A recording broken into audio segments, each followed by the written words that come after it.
షర్మిల తనయుడు రాజారెడ్డి ఇటీవల పాలిటిక్స్ లో ఎంట్రీ ఇస్తారంటూ కూడా షర్మిల అయితే ప్రకటించినట్టు తెలుస్తుంది.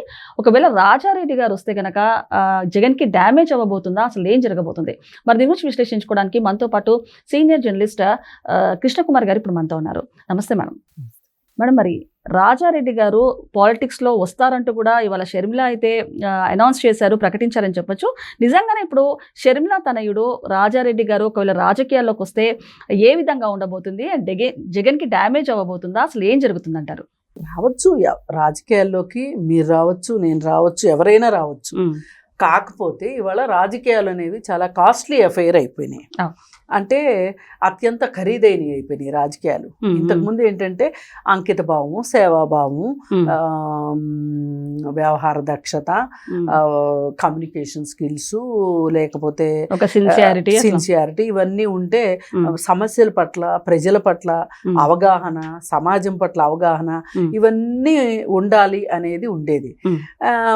అవన్నీ ఉన్నా కానీ డబ్బు కూడా కావాలి అనే పరిస్థితిలో ఇవాళ రాజకీయాలు ఉన్నాయి. ఇప్పుడు ఈ విషయాలన్నిట్లో చూసుకుంటే డబ్బు మాత్రం ఉంది అబ్బాయి దగ్గర, మిగతా అన్నీ ఉన్నాయా లేదా అనేది చూసుకోవాలి. కానీ లేకపోయినా కానీ రాజకీయాల్లోకి వచ్చి నిరూపించుకున్న వాళ్ళు చాలా మంది ఉన్నారు. ఇప్పుడు అతనికి ఒక అడ్రస్ ఉంది ఆల్రెడీ, అతనంత అడ్రస్ లేనివాడు కాదు. అడ్రస్ ఉంది కాబట్టి, డబ్బులు ఉన్నాయి కాబట్టి, పార్టీ ఉంది కాబట్టి ఇంకా అతను నిరూపించుకోవాల్సింది ఏంటి? అతను సమస్యల పట్ల అవగాహన, ప్రజల పట్ల అవగాహన, సమాజం పట్ల అవగాహన, అలాగే వేగంగా స్పందించే తీరు, అలాగే విషయ పరిజ్ఞానం అన్నిటినీ మించి సమాజం పట్ల, లేకపోతే దేశం పట్ల, రాజకీయాల పట్ల అవగాహన బాగా ఇంపార్టెంట్. ఈ అవగాహన లేదనుకోండి, ఇప్పుడు రాజకీయాల్లోకి ఎవరన్నా ఫ్యామిలీగా అనుకుని కొత్తగా రాజకీయాల్లోకి వచ్చి, అంటే వాళ్ళ ఫాదర్ ద్వారా కొడుకుగా రాజకీయాల్లోకి వచ్చారనుకోండి, వాళ్ళకి మాట్లాడడం రానప్పుడు 1-2 సార్లు ఎవరైనా, ఇప్పుడు కొత్తగా మాట్లాడేటప్పుడు ఎవరైనా తొట్టు పడతారు, తప్పేమీ లేదు. అది అసలు దాని గురించి మాట్లాడకూడదు కూడా మనం, ఎందుకంటే నేర్చుకునే క్రమంలో పొరపాట్లు, తప్పులు దొరలటం సహజం. అయితే వాటిని సరిదిద్దుకుని రోజు రోజుకి ఒక ఆసక్తితోటి, ఒక జిజ్ఞాసతోటి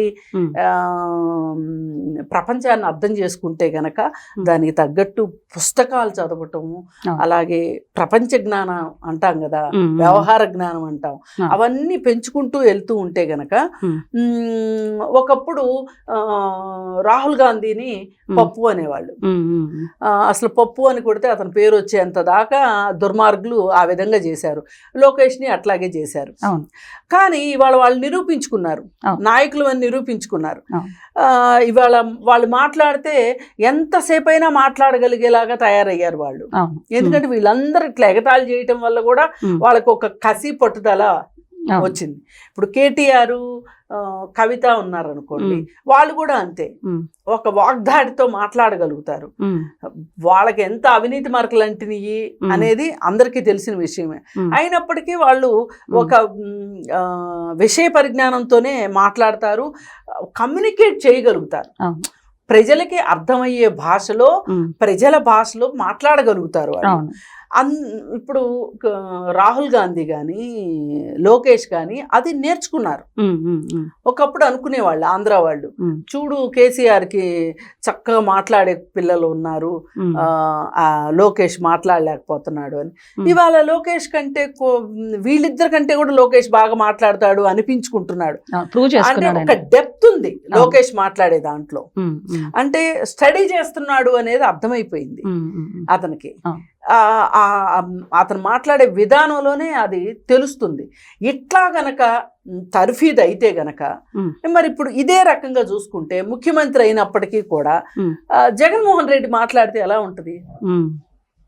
అన్ని రప్పరప్ప రాజకీయాలు. అంటే అతను ఉత్తేజపరచాలి అనుకుంటే ఒక ఫ్యాక్షన్ భాషలోనే మాట్లాడగలడు. అతనికి వేరే భాష లేదు, తెలీదు. అతని నోట్లో నుంచి డబ్బులన్నా వస్తుంది, డబ్బులకి సంబంధించిన ఆర్థిక అంశాలు అయినా వస్తాయి, అది కూడా తనకి లాభం జరిగేయి.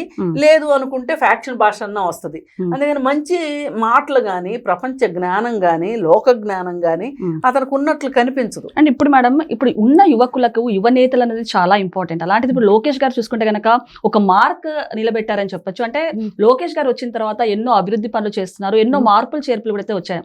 అలాంటిది ఒకవేళ రాజారెడ్డి గారు వస్తే ఏ విధంగా ఉండబోతుంది? నెక్స్ట్ ఇతను కూడా సమస్యల పట్ల అవగాహన పెంచుకుని సమాజం పట్ల అవగాహన పెట్టుకుని అసలు రాజకీయం అంటే ఏంటి, రాజకీయాలంటే ఏంటి, అసలు రాజకీయం అంటే అది ఒక ఫ్యాషనబుల్గా ఒక మార్కెట్లోకి వచ్చిన కొత్త బ్రాండ్ టీషర్ట్ లాంటిది అయితే కాదు.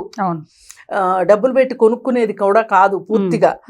ఓట్లు కొనుక్కుంటారు, రాజకీయాలకి డే టు డే రాజకీయాలు నడపాలి అంటే డబ్బులు అవసరమే కాదని అనను, కానీ కేవలం డబ్బులుంటేనే రాజకీయాలు నడుపుతారు అనేది కూడా కరెక్ట్ కాదు.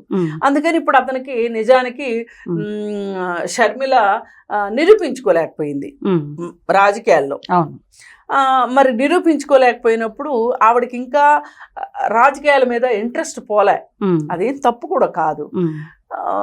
మరి తన కొడుకుని రాజకీయాల్లోకి తీసుకురావాలనుకుంటుంది, ఇది కూడా తప్పు కాదు.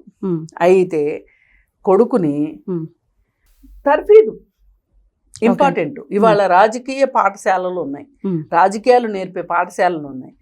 ఇప్పుడు చింతకాయల అయ్యన్న పాత్రుడు కొడుకు, అతని పేరు ఏదో ఉంది, చింతకాయల ఏదో ఉంది.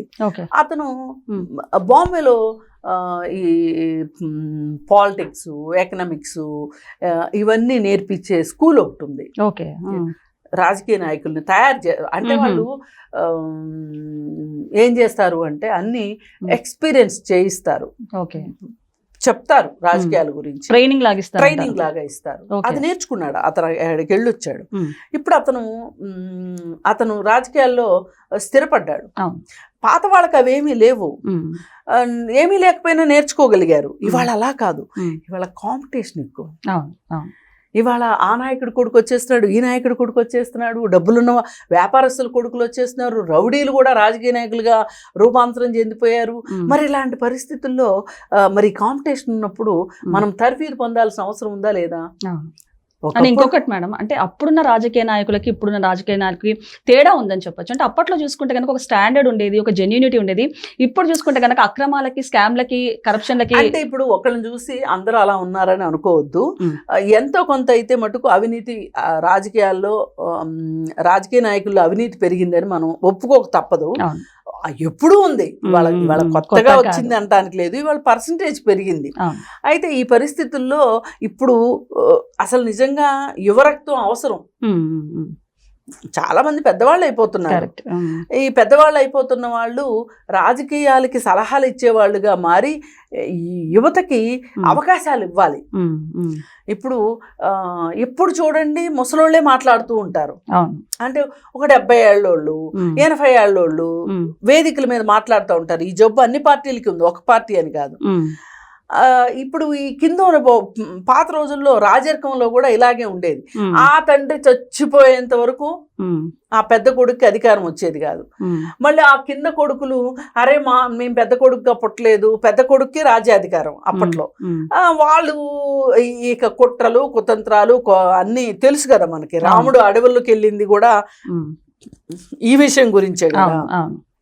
అందుకని అలా అప్పుడు అలాంటి సమస్యలు ఉండేవి, ఇప్పుడు అలాంటి సమస్యలే. అందుకని యువత రావాలి. ఈ రకంగా చూసుకుంటే గనక షర్మిల కొడుకు రాజారెడ్డిగా, రాజశేఖర్ రెడ్డి మనవడిగా, మరి ఆ రాజారెడ్డి గారి ముని మనవడిగా రాజారెడ్డికి ఎంతో కొంత ఎంట్రీ ఈజీ అవుతుంది. అవును, ఎందుకంటే వాళ్ళ బ్లడ్ లోనే, బ్లడ్ కాదండి, బ్లడ్డే కాదు, అది కుటుంబంలో వారసత్వంగా వస్తుంది. నేను ఒకటే చెప్తాను, బ్లడ్ గ్రూపులు ఎన్ని ఉన్నాయి, ఆ అన్ని బ్లడ్ గ్రూపులే ఉంటాయి. అది జూనియర్ ఎన్టీఆర్కైనా అదే, సీనియర్ ఎన్టీఆర్కైనా అదే, బాలకృష్ణకైనా ఎవరికైనా సరే వీళ్ళందరిలో ఒకే బ్లడ్ గ్రూప్ ఉండదు. అవును. మరి ఈ లెక్కన మీరు బ్లడ్ అనేటట్లయితే తండ్రి బ్లడ్ కొడుకు ఎక్కించాలి, లేదంటే కొడుకు బ్లడ్ తండ్రికి ఎక్కించాలి. ఎక్కిస్తారా? అట్లా ఎక్కిస్తే చచ్చూరుకుంటారు. అందుకని ఏంటంటే వారసత్వంగా వస్తున్నాయి ఈ రాజకీయాలు. ఈ వారసత్వంగా వచ్చినా సరే వీళ్ళని నిరూపించుకోవాలి. ఇప్పుడు చిరంజీవి కొడుకు హీరోగా వచ్చాడు, మొదటి 2-3 సినిమాల్లో అతను చూసిన వాళ్ళు ఎవరు కూడా అతను ఇంత నిలదొక్కుంటాడని అనుకోలే. అల్లు అర్జున్ ఉన్నాడు, మొదటి సినిమా చూసినప్పుడు అసలు అతను ఇతనికి రెండో సినిమా ఉంటది అని అనుకోలే, కానీ మరి వాళ్ళు సూపర్ స్టార్లు అయ్యారు. ఒక ఎంట్రీ వరకు పనికి వస్తుందండి ఏదైనా, కానీ ఎంట్రీ ఇచ్చిన తర్వాత నిలబెట్టుకోవాల్సిన బాధ్యత మటుకు వాళ్ళదే. అది రాజారెడ్డి నిలబెట్టుకుంటే గనక, పైగా ఇప్పుడు వాళ్ళ అమ్మ కాంగ్రెస్ పార్టీలో ఉంది, అతను కాంగ్రెస్ పార్టీలో యువతకి ఎప్పుడు కూడా అవకాశాలు ఉంటాయి. అందుకని అతను ఒక మంచి లీడర్గా ఎదిగే అవకాశం అయితే ఉంది. కానీ ఇప్పుడు మనకి బ్యాంక్ లోన్ ఇచ్చినప్పుడు కండిషన్స్ అప్లై అని రాస్తారు చూడండి, షరతులు వర్తిస్తాయి. నేను ఆ టర్మ్స్ అండ్ కండిషన్స్ చెప్పేది ఏంటి అంటే, అతను సమాజం పట్ల అవగాహన ఉండాలి, ప్రజల సమస్యల పట్ల హృదయంతో ఆలోచించగలిగి ఉండాలి. ఇవన్నీ గనక, ఈ క్వాలిటీస్ అన్ని ఉంటే గనక ఎందుకు రాకూడదు, అతనైనా రాజకీయాల్లోకి రావచ్చు. ఇంకొకటి మేడం, అంటే చాలా మంది యువత కూడా రాజకీయాలకు రావాలని చాలా మంది అనుకుంటుంటారు. సో అలాంటి వాళ్ళకి అసలు రాజకీయాలు రావాలంటే ఎలాంటి క్వాలిటీస్ ఉండాలి, ఒకసారి మీరు ఎలాంటి మెసేజ్ ఇస్తారు? ఇవాళ రాజకీయాల్లోకి రావాలనుకునే వాళ్ళు అందరూ కూడా ఎలా వస్తున్నారు అంటే, నిన్న మొన్న చెప్పులు లేనివాడు చెప్పులు వస్తున్నాయి వాడికి రాజకీయాల్లోకి వెళ్ళగానే, స్కూటర్ మీద సైకిల్ కూడా లేని వాడికి సైకిల్ వస్తుంది, సైకిల్ వచ్చాక స్కూటర్ వస్తుంది, స్కూటర్ వచ్చాక కారు వస్తుంది.